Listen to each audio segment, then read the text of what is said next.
Looks like the circus is in town and it's at the Barclays Center, but it's not the type of circus with lions, flying trapeze people, and clowns. It's the circus called the Brooklyn Nets and all the headlines surrounding that organization. So New York Post's Ian O'Connor is here to give us his thoughts on the headlines that aren't living up to the slogan, the Brooklyn Way. Now, Ian, I wish we can just talk about basketball when it comes to this team, but we can't because Kyrie's constantly in the headlines for all of his off-the-court stuff. So do you think that he's going to be punished by the team and the league for his latest incident? And should the Nets move on from him? Well, I think he should have been punished immediately. It seemed pretty clear to me that what he did was offensive, and I think the Nets should have suspended him for 2 or 3 games and just told him, listen, we need you to ponder and contemplate the pain and the damage that you caused here by your actions. And of course, the Nets never do the right thing in this situation. Of course, they should move on from him. I think that at the end of the year, they will. If they don't make a trade at the trade deadline, maybe the Lakers or some other desperado would want to take him on. But Kyrie Irving has walked away from the Nets when he wanted to, and the Nets had an opportunity to at least temporarily walk away from him. And they should have done that, and they didn't, and no, it was not a surprise. All right, the team is reportedly set to hire suspended Celtics coach Ime Udoka.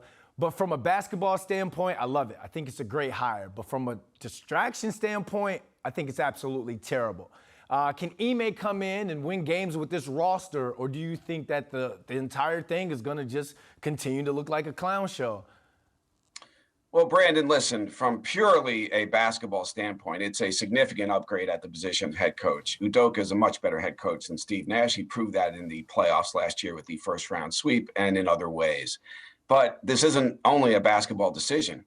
You're trying to clean up your own mess with somebody else's mess. And the Brooklyn Nets have gambled on people in the past. They gambled on Nash as a rookie head coach. That didn't work out.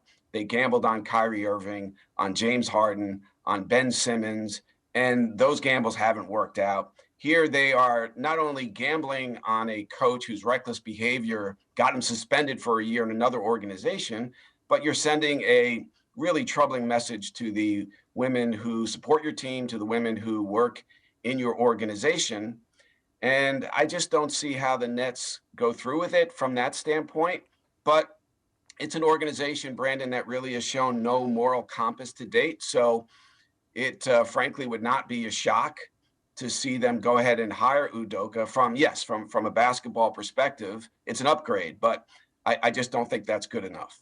All right, let's talk about the head of the organization. Joe Tsai stood by Steve Nash and Sean Marks during the offseason, but gave Nash the axe 7 games into the season.